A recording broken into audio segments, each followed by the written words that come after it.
Hey guys, welcome back to Let's Play Dark Souls. Last time we took care of some things with Sieglind, with Logan here, with Griggs, spoke to a lot of people, got another Estus Flask reinforcement from Anastasia, which we found in the back of the giant cell that we saved Logan from, because maidens were kept in there, so I suppose a Firekeeper was kept in there as well, and perished in there. So let's talk to him now that we've encountered Seath. Oh, hello there. Where have you been? Time is a resource. Let's delve in promptly. Delve in promptly. The tomes stored in the great... Well, that's all he has to say. So he's just embroiled in all of this knowledge. He's loving it. So we'll leave him to it. But, yeah, so we got through everything in the Crystal Caves. It's a very small area, very short, but very tricky as well because, as you saw, many of the pathways there, although most of them are straight shots, are invisible. Maybe not the best design, but it does provide some challenge, and it does at least give some use for Prism Stones. Like, if there's any place to use Prism Stones, it's here. I might die right now. I chose a really strange angle to come here, and yeah, ooh, ah! I don't know how that happened. I don't know how I lived. that was wacky. That was absolutely crazy. So you can pretty much bypass most of these crystal golems. I'll show you guys how fast you can really get through here if you just do the necessary stuff. In fact, we could probably even drop down there if we needed to. Let's do that. Yeah. Only like a portion of her health. Not bad at all. So do that. Take a swig for safety. Just run right on across. Looks like even more people have put some messages. Somebody put bravery. Yeah, you see a lot of here's, but I like that bravery one personally. And you also see a lot of... Oh, yeah, we did miss one. Damn it. Oh, I missed him. Okay. I might have to come back for him, but I don't know if I care enough.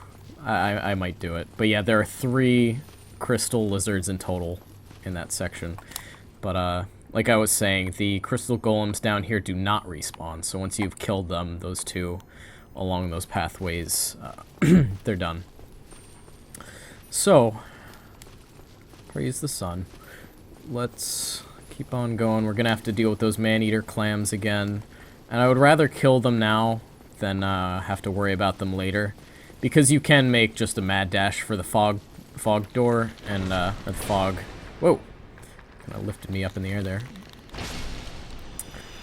We can make a mad dash for the fog gate, but then we're gonna have to deal with them post-boss fight. And after a boss, you know, you tend to forget the things that you left behind you, and if they're still angry at you, and they may very well be, so I'm gonna take care of them now instead of later.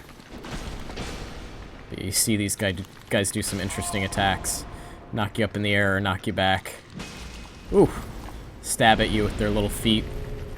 And somebody just kindled their bonfire, so we got an extra Estus, which is nice. Some Twinkling Titanite. And we got 3 more now. There you go. Finish him off. Ooh. Dodge out of the way that. And we are good. We are clear to make our way to Seath. And right there you see these guys do in fact drop purging stones. I hadn't shown it off yet, but that's what they do. It's what all those skulls are in there. Or... I suppose that could be what they are. So let's go. Let's fight Seath. You great beast. Seath in his pursuits to seethe for all eternity. Haha, bad play on words. Alright. So the Primordial Crystal does respawn. It does recur. So you want to make sure you break it each time you get into the fight. Guy says weakness leg. A good way to approach Seath, he's angry, is to go straight for, like, his belly right here. I think there's kind of a,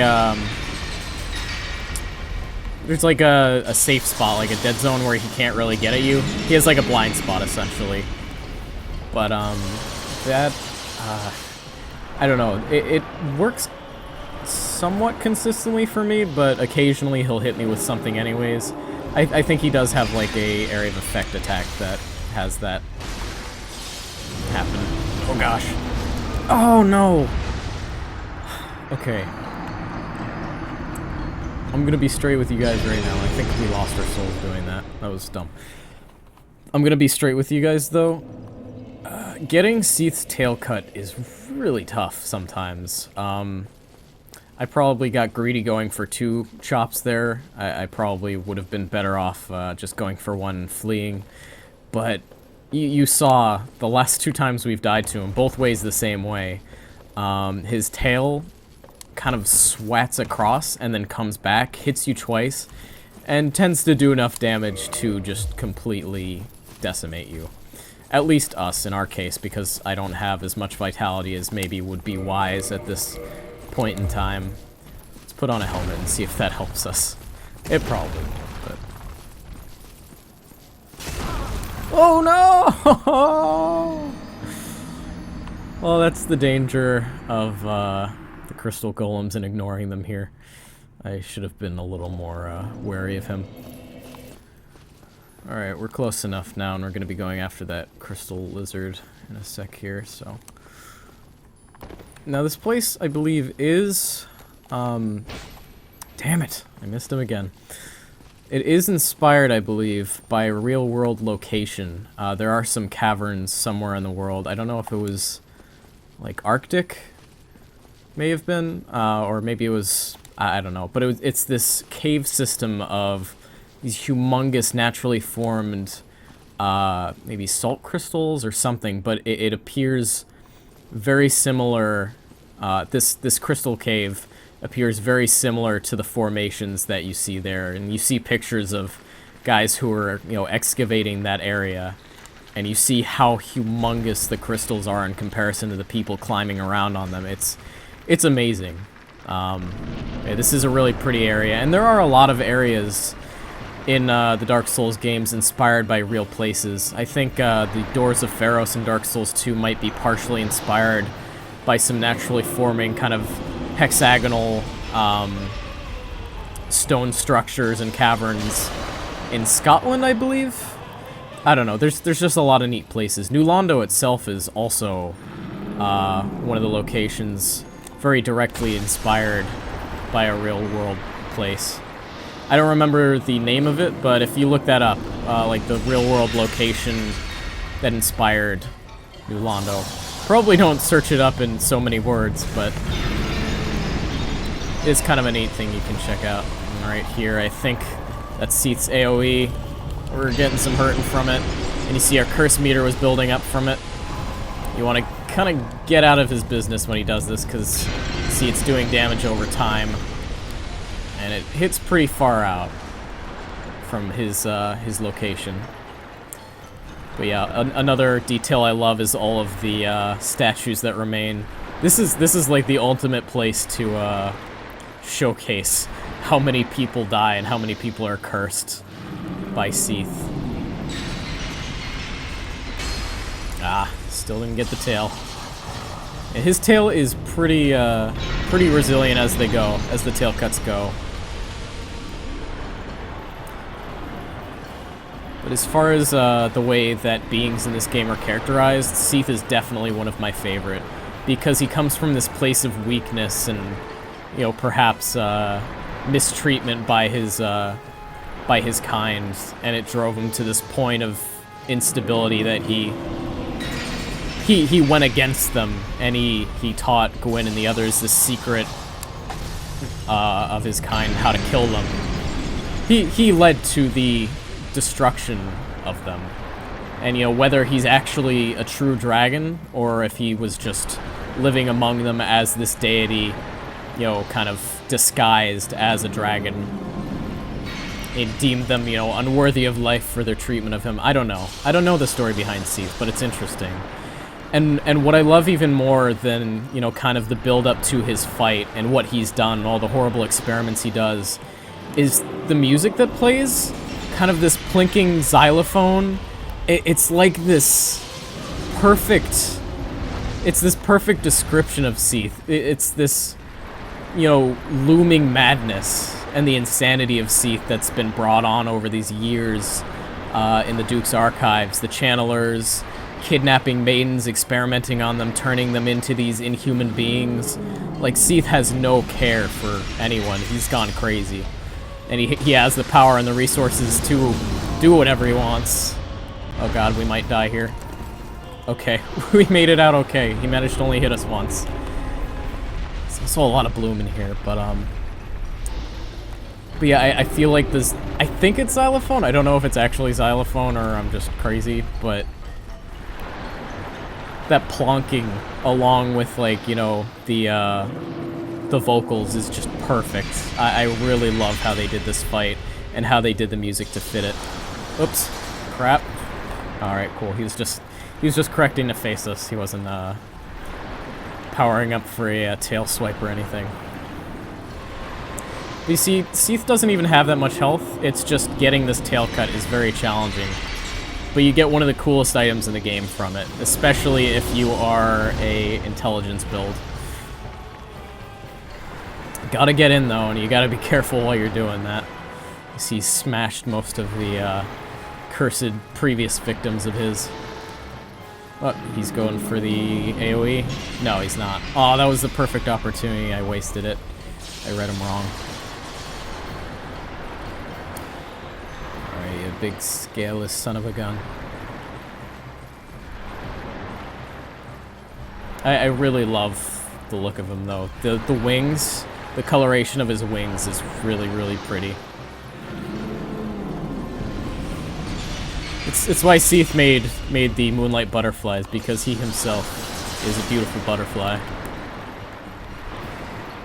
Sorry if this takes, like, a long time. I'm really insistent on getting this tail cut, and if I'm gonna do it, I gotta be careful, so...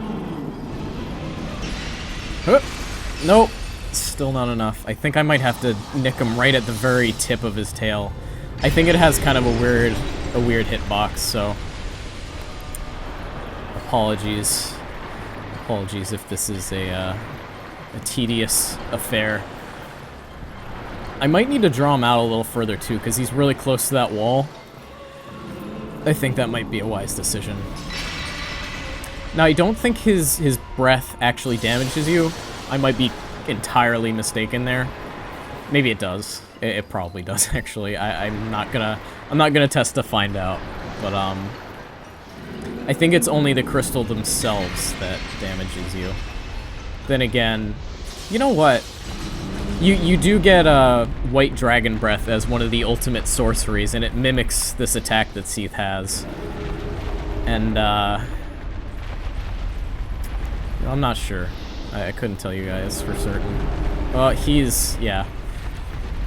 See, he's even got a little bit of a splash damage with his tail slam, so we don't want to stay in there. As dragon fights go, I know I've been saying a lot of good about Seath's story. I love his story. I hate his fight. Oh, got it.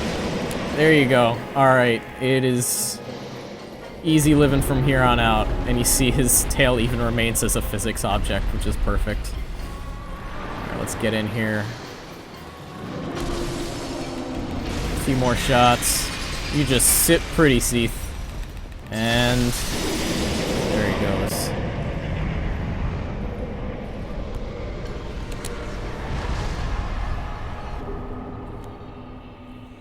And thus we obtain another bequeathed Lord Soul Shard.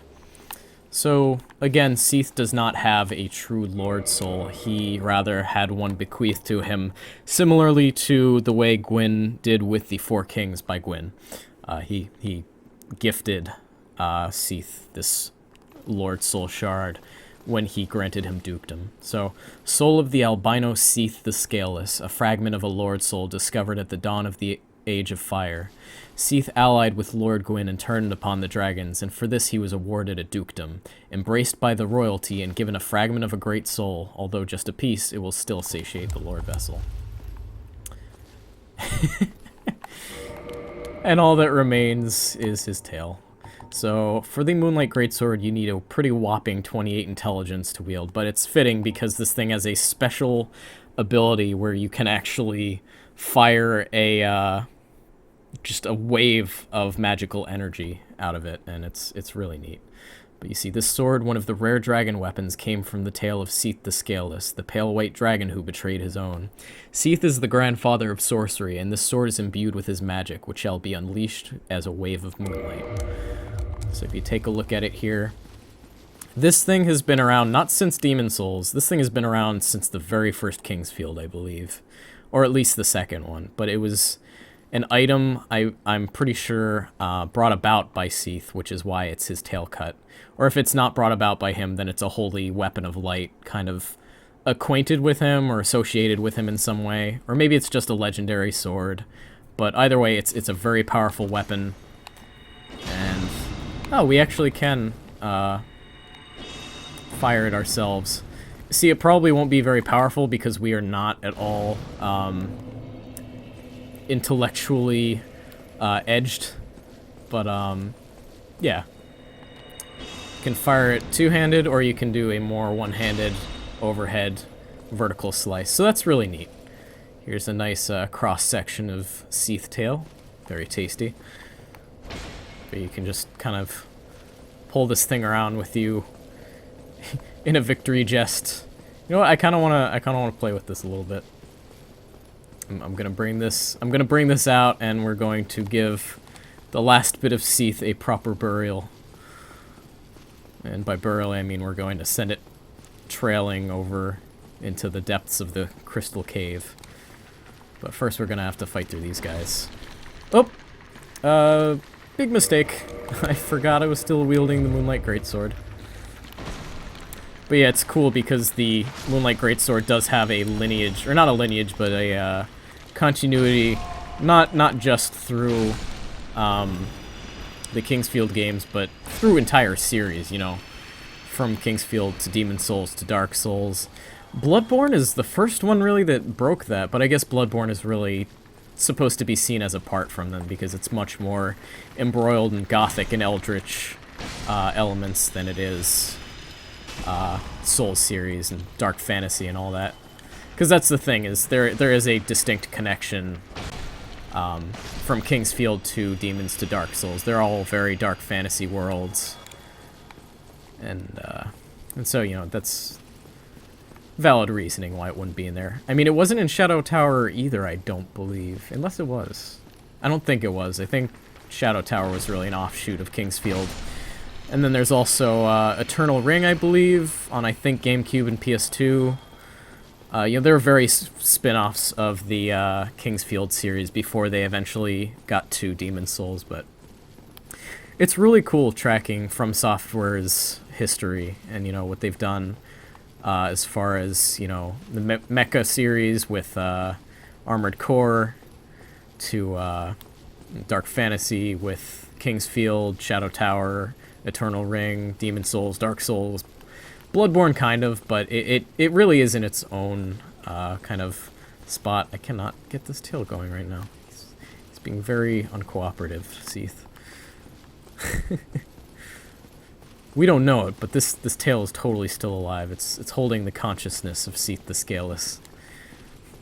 Seath never truly dies. Like he is more than just a dragon. He's more than just a monster or any particular being.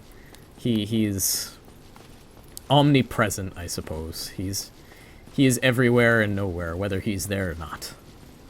Whether he's a giant spider or an armored angel thing or a dragon, Seath finds a way. All right, here we go. Farewell. I knew thee well, Seath. You beautiful scaleless bastard. Okay. Well, oh, that's done. Oh, wait, actually.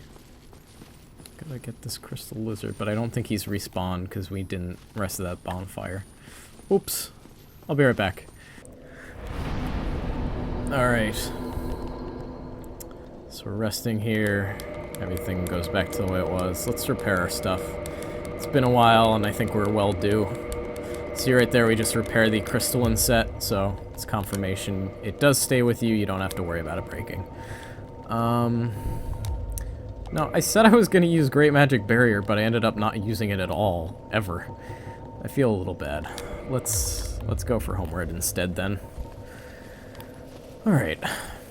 I also looked up things you can use Undead Rep Horde on. You can use it actually on the Baronique Knights, the big guys, which I was very surprised by, but you can use it on them, the Balder Knights, the Crystal Undead, pretty much any variety of basic undead enemy, the soldiers or the warriors, and I think a few other things. I was a little surprised that you could use it on, but for the most part, most enemies in the game you cannot use it on. You cannot use it on Mushroom Men to make them your adorable servants of destruction. So I was a little sad about that, but it's alright. Let's get in here real quick. Where is he? Did he not respawn? Did he not respawn? What the heck? What's the deal? Oh. I don't know. Maybe he got away too quick. I'll try one more time. I'll try from the opposite end, and then we're out of here. Let's talk to our friend Old Hat here. Big Hat, Old Hat, Big Old Hat. Oh, hello there. Where have you been? Time is a resource. Let's delve in promptly. What that just reminded me was Don't Hug Me, I'm Scared, the one about time. I think it was the second one. Just his voice, like his intonation.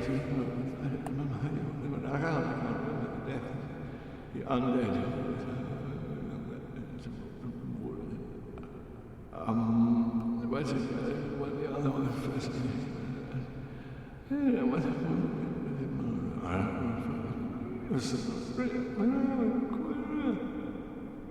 Best dialogue in the game. I have to say, Big Hat, Mr. Logan, that was worthy. That was like Nico level amazing. Oh my god. So he's a little unstable. I'm a little worried. I'm a little worried about our friend here. So he has Crystal Magic Weapon. This thing's amazing. Really, really good. Let's read through some of these because we haven't really paid a lot of attention to sorceries. So improves upon Soul Arrow. These are really simple ones, pretty basic. More powerful, slower sorcery. I think we looked over all these. And Great Heavy Soul Arrow, sorcery which improves upon Heavy Soul Arrow, fires strong Heavy Soul Arrow. As difficult to use as Heavy Soul Arrow, but powerful enough to make it well worth it, adored by certain sorcerers. Homeless Soul Mass is a sorcery developed by Big Hat Logan, and it fires Homing Soul Mass. Griggs will also teach you this one. Life originates in the soul. No wonder the Soul Mass draws toward it. This sorcery is a window into Seeker Logan's methods. Very similar to the Old Monk's sorcery. I don't remember the exact name of it, but essentially the Homing Soul Mass has been in Demon Souls prior to Dark Souls. It's pretty cool. Then we have Soul Spear, developed by Big Hat Logan, fire-piercing Soul Spear. A symbol of Logan's strength, the Soul Spear is referenced repeatedly in the legends, and is said to be on par with Lord Gwyn's lightning. So those are some pretty hefty claims. We have Magic Weapon, essentially augment your weapon with magic enchantment, which is very nice. Very similar description to the shield. Not very many spell swords in Vinheim, but the ones who are spell swords, they learn these too. Very vital, and I'm a big fan of the magic enchantments. Not so much this one, but Crystal Magic Weapon is amazingly good. Then we have Crystal Soul Spear, sorcery boosted by the knowledge Logan acquired at the Regal Archives, fire-piercing Crystal Soul Spear. These pale magic spears, sharpened through crystallization, are on par with the armaments of the Ancient Lords. So those are really nasty. Those are like the most painful things to get hit by as sorcery goes, or at least near it. Then we have Crystal Magic Weapon, sorcery boosted by the knowledge Logan acquired at the Regal Archives, high magic and crystallization in your right weapon. Logan's trials were successful, and the crystal medium facilitated a stronger bond between weapon and soul. Then, of course, we have the simple Soul Arrow. We have Homing Crystal Soul Mass, which is, again, boosted by knowledge Logan acquired the Regal Archives. Fire Homing Crystal Soul Mass, same as Homing Soul Mass, but crystallized. The mysteries of souls, crystals, and the sorceries are deeply intertwined. I don't know if they really got too far into the concept of that. I mean, the idea of dragonhood, the path of the dragon, dragonoids and all that, I feel like that's a little more closely entwined with souls and the undead curse and transcending beyond it immortality. Crystals are kind of dropped afterwards. You know, they aren't as prominent after, even within this game and afterwards too. So let's talk to him again.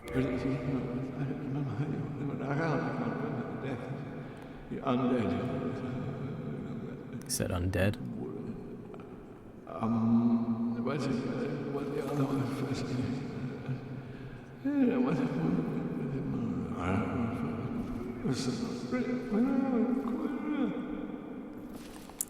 The only thing I got out of that was undead. I think he said undead at one point, but he seems very distraught by something he might have learned. Maybe something relating to what I just said about the path of the dragon. Either way.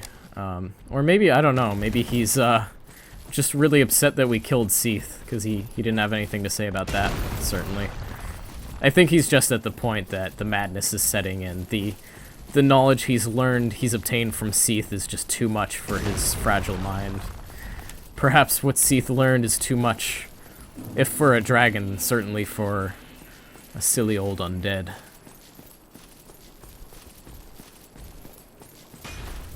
Alright.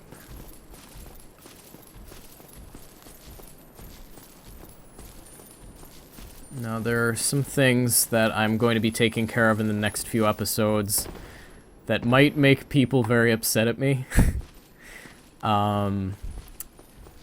I've said before that I want this Let's Play to show off everything possible. Whatever is available to you as a player, opportunities that you have, and things that you can get. On a normal basis, there are certain things, certain quest lines that I don't like to do because they make me sad. As petty as that is. Shit. Yes! Oh, good. Okay, we don't have to make a return trip. Thank goodness. Out of here. Goodbye. Goodbye, Crystal Caves. But, what I'm trying to say is I'm going to be killing a lot of NPCs and or finishing quest lines that are very, very sad. So, bear with me, guys. It's painful for me, too, but, it's kind of something that's got to happen at some point, so... No, something that I'm, like, kind of annoyed by is Griggs and Big Hat both make you buy all of their stuff before you can complete their quest line. I kind of wish they just kind of left at some point. I mean, like, that would be bad because then you'd miss out on an opportunity for sorceries at some point, but it's still frustrating because their sorceries are some of the most expensive things in the game. And it's a little frustrating for me, but regardless. Oh, hello. Why, of course I don't mind teaching you sorceries. But now that you've located Master Logan, I can't imagine that I can be of much help. So, he's not feeling too good. He wants to go seek out Logan. It's quite clear, but let's try and get what we can out of him in the meantime. All right, that's everything except for Soul Spear, so that's nice. We got the rings, got this, got that. That'll do it. That should help you on your journey. May we meet again, sorry. I kind of cut him off there. I didn't mean to. I went a little too far away. Well, hello again. I have finally located my father. All of your help was invaluable to us. Thank you so much. I was finally able to pass on my mother's last words. So at some point she actually did meet up with Siegmeyer and was able to tell Siegmeyer, I suppose, that his wife has passed on and give him her last words. So, bit of a sweet resolution for them there. My father, he went on his final adventure. Don't worry, that's just the way he is, undead or no. Sort of reassuring, really. If he goes hollow, I'll just have to kill him again. So that was something weird that came up. If he goes hollow, she'll just have to kill him again. So there is this idea that perhaps she killed him in the past, and maybe Sieglin's a little crazy. I don't think so. I think it's just a matter of he turned undead. Perhaps she had to kill him. Maybe he was upset. Maybe he was in a bad place. But maybe she had to pacify him. And what she's saying is if he goes hollow, she'll just have to do the same thing. So she's experienced with this. She's kind of hardened to the fact that her father is undead. I don't know if she herself is undead. That's something I'm not sure about. But, yeah, he's gone off on his final adventure, and what that implies is, concerning to say the least. My father? Don't worry. He goes hollow. So that's all she has to tell us for now. Now, from here... There's so much stuff to do, and I'm so, like, off track of what to do and what order. I need to think about it, but, alright, let's do this.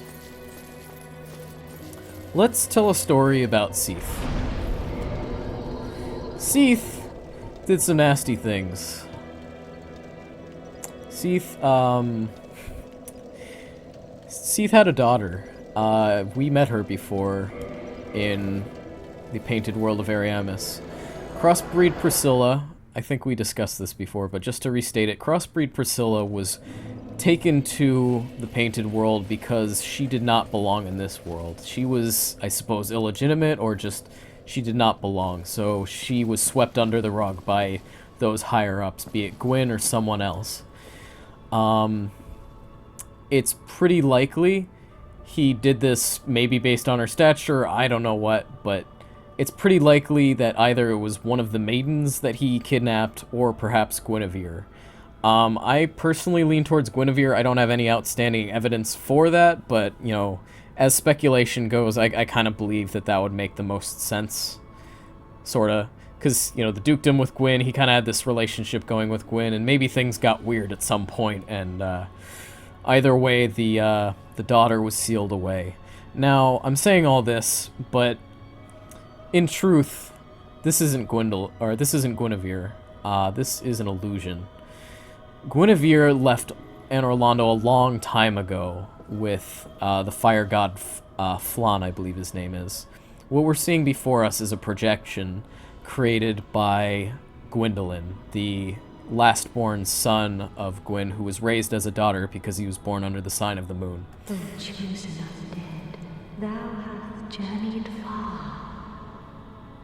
Please, she has nothing new to say. I just want to check before we do this. Go forth, chosen undead. May thou be one with the sunlight forevermore. Out, vile jelly! You're an imposter!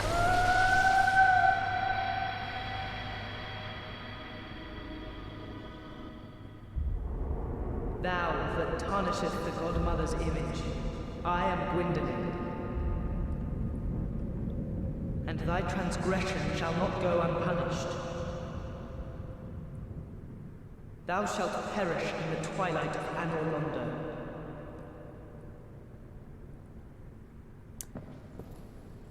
We just did something very bad. We pissed off Gwyndolin. He's not happy with us.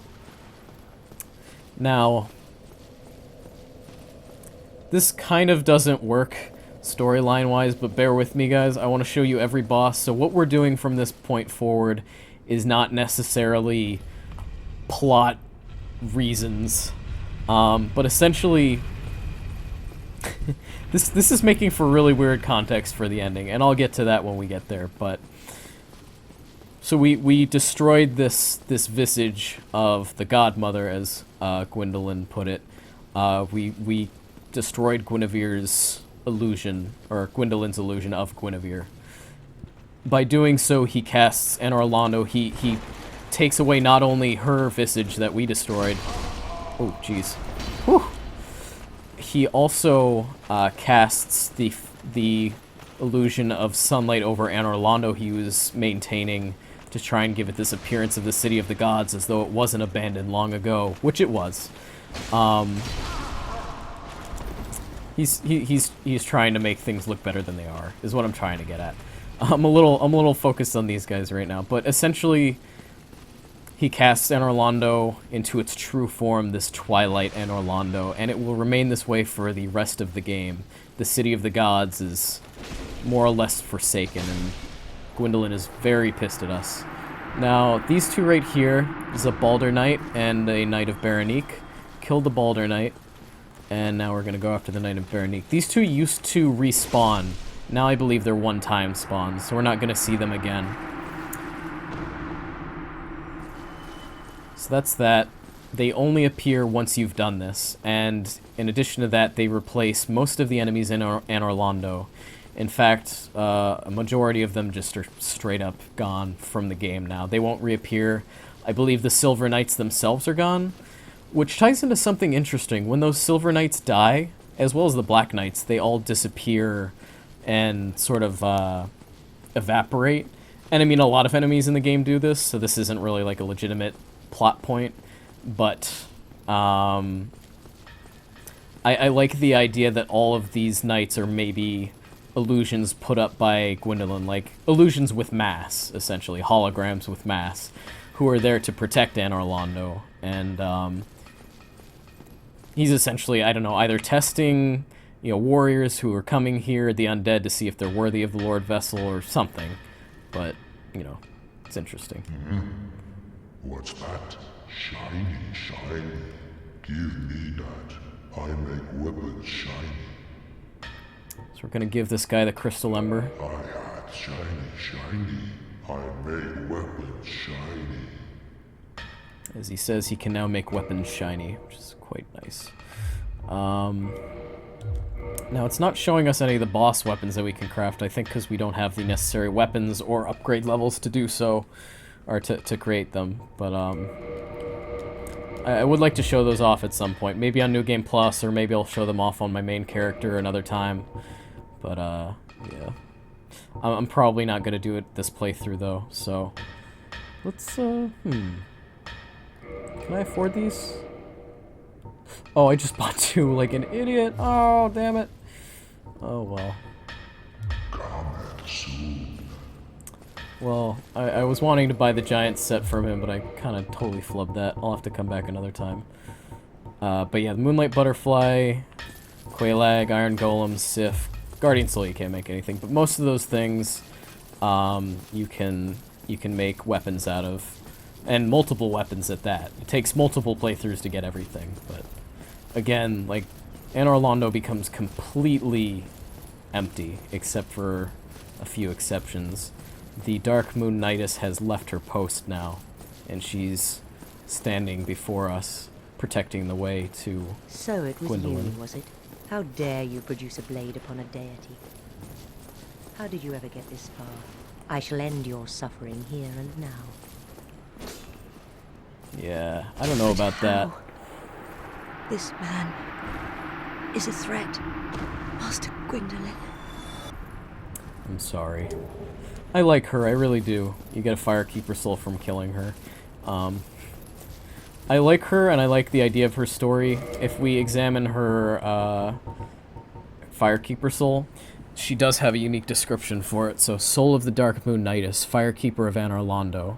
A Firekeeper's soul is a draw for humanity and held within their bosoms, just like ours are, actually. You can see that. But below, just a thin layer of skin are swarms of humanity that writhe and squirm. Her brass armor serves to disguise this ghastly form. So the idea of it is that because of this infinite humanity that was tearing at her body, she was very deformed on the inside. See, we actually have the same thing, this strange writhing within our bosom, and that is kind of the source of our humanity, or what draws the humanity to us. But in the Knightess's case, I imagine because she is a Firekeeper, it must be even more pronounced across her entire form. Actually, her face unmasked looks fine, but like I imagine her body itself is just very twisted, perhaps in pain. She's you know, kind of a sad character in that sense. She deals with she bears a heavy load, and so do all the Firekeepers really. They're all quite tragic characters as things go. That said, you know, she finds service. She finds a way to service through Gwyndolin, and so she serves him with her very life, keeps the bonfire lit up above, and you know, protects Anor Londo from those who would wish to do the deities harm or tarnish their reputation. The thing is, it's all a lie, and that's really the big problem. Ooh, that looks kind of fancy. Yeah, Giant's armor. Giant's armor is crazy. I'm not a big fan of the Giant's armor. It's way too heavy for my taste, but, you know, it's there. So, now if we come to the Dark Moon, Blades of Dark Moon Covenant area, he will no longer speak to us, and this is actually the intro to a boss, so I'm gonna go on ahead and do it right now, guys. 2 bosses in 1 video, let's do it. Let's make this our first try.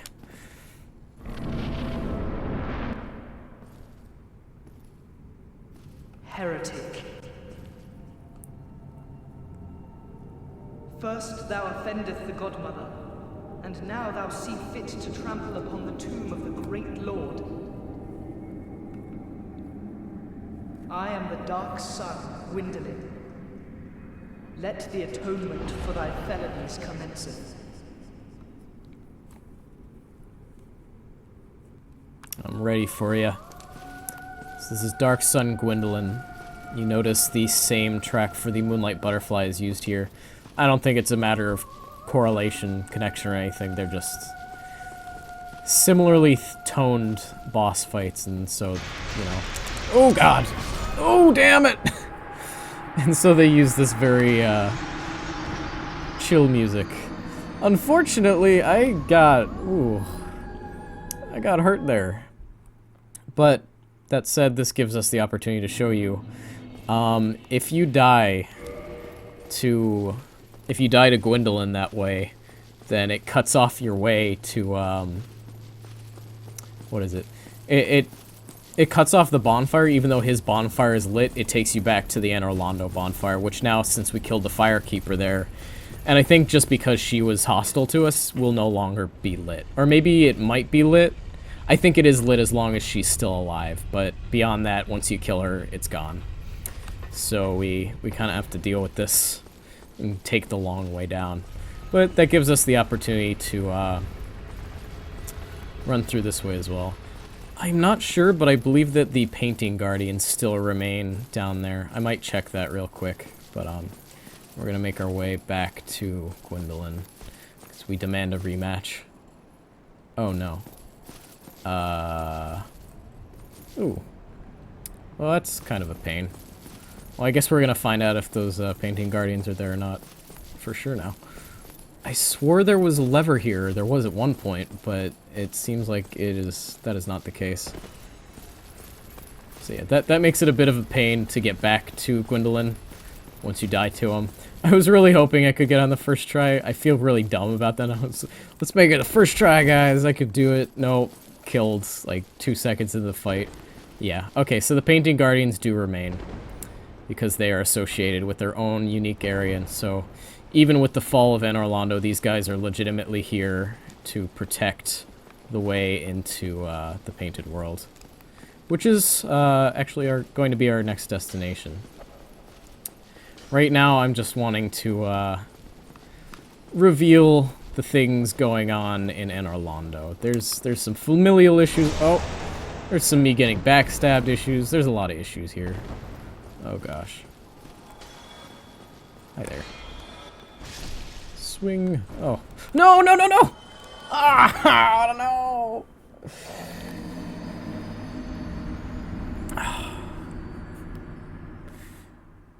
I should have waited. He wasn't ragdolling yet, so he still had like a solid form that was blocking my way. Oh, that's horrible. Okay, patience. Good. Okay, we're safe. I'm free.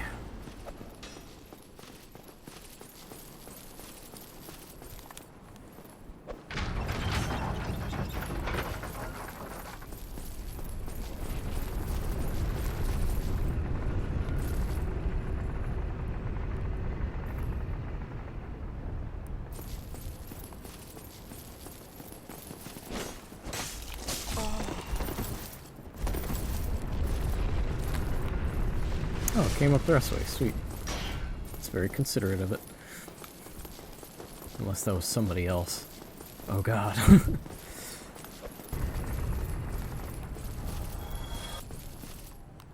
Oop. That was a little funky. Alright. Okay, we're finally back. It took me a long time, but yeah. It's just difficult because making it all this way. It's just tough because if you die this boss at all, then it boots you out. You know, even if you rest of this bonfire. I don't think you can warp back. I don't think it's possible. It just takes you back up to the top of Anor Londo. And I think that only happens when you perform the actions we've performed. Also, you can fight this boss fight during the sunlight phase, like the daytime. You can enter here and Gwyndolin will say his spiel, like he does. Heretic. First thou offendeth the Godmother, and now thou see fit to trample upon the tomb of the great Lord. I am the Dark Sun, Gwyndolin. Let the atonement for thy felonies commenceth.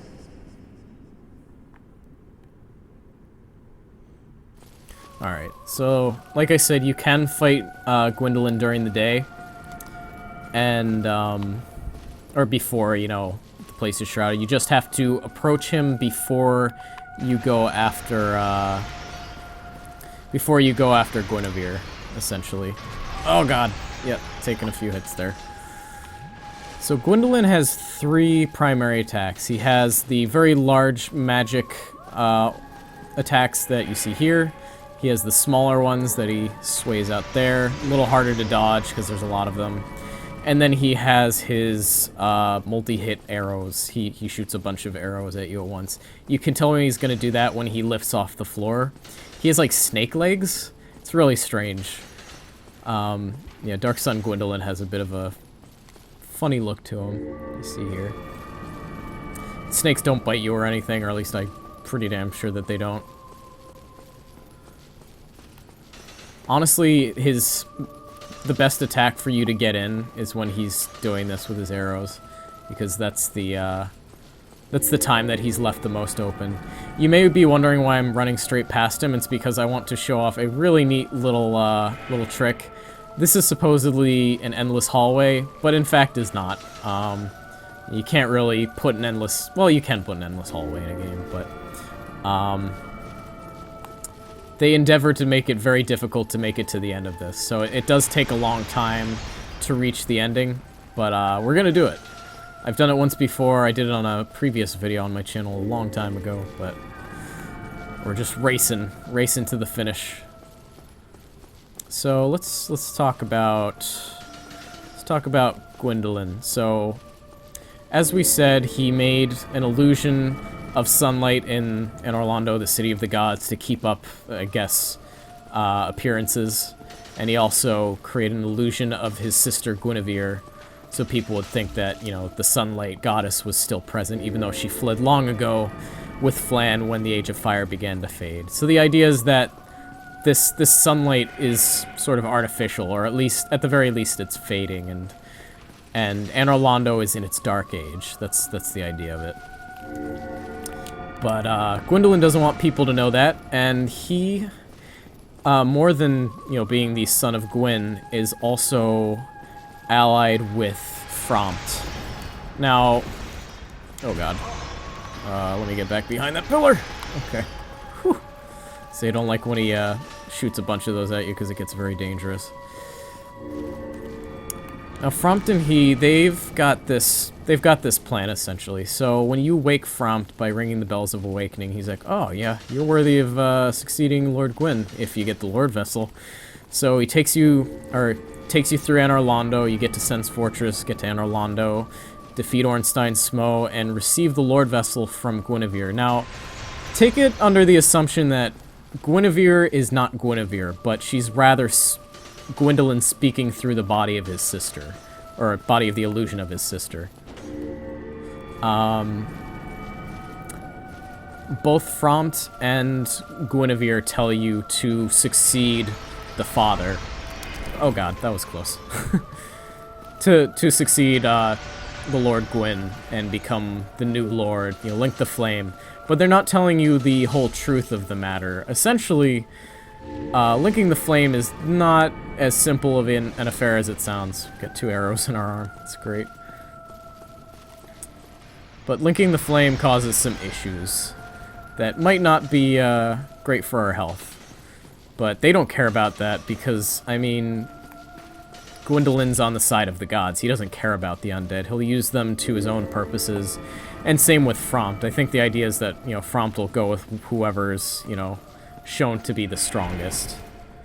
Or at least, you know, some idea of that. Either way, it's known that the two work together. Oh, that was close. It's known that the two work together, and it's very, very implied that they are manipulating you. Whether you agree with what they're asking you to do, I think that's up to your own interpretation of the plot.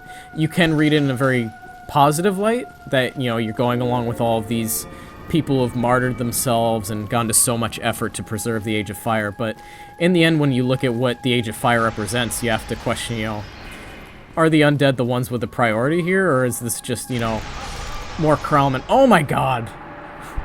More corralment for the undead and, you know, the idea of living under the gods. I feel stupid. We were probably almost to the end. I'm going on too long now. I think I'm gonna lose my audio soon. So I'm just gonna wait till next time, and we'll finish things off then. I'm sorry. That was embarrassing. Alright, well, just to finish off my final thoughts on this. I'm really frustrated that that happened. So, just final thoughts. Gwyndolin and Frompt work together. Guinevere isn't here.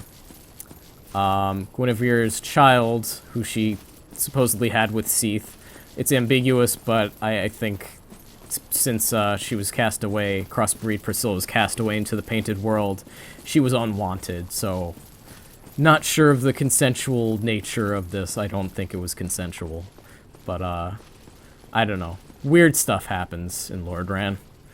Especially weird stuff happens in Anor Londo, but that's enough for now. I'm trying to wrap my head around a lot of plot lines that are really best kept to lore videos, because at least then they're more organized and well laid out. I'm trying to give you guys the barest idea of it and stumbling over my own words, but yeah. Alright, Chamber of the Princess. So I'll be back next time, guys, and we'll show off the end of the Endless Corridor and then beat the shit out of Gwyndolin. So thanks for watching, guys. Take care. Farewell. And as long as there is a true sun to praise, we shall praise it. So, farewell.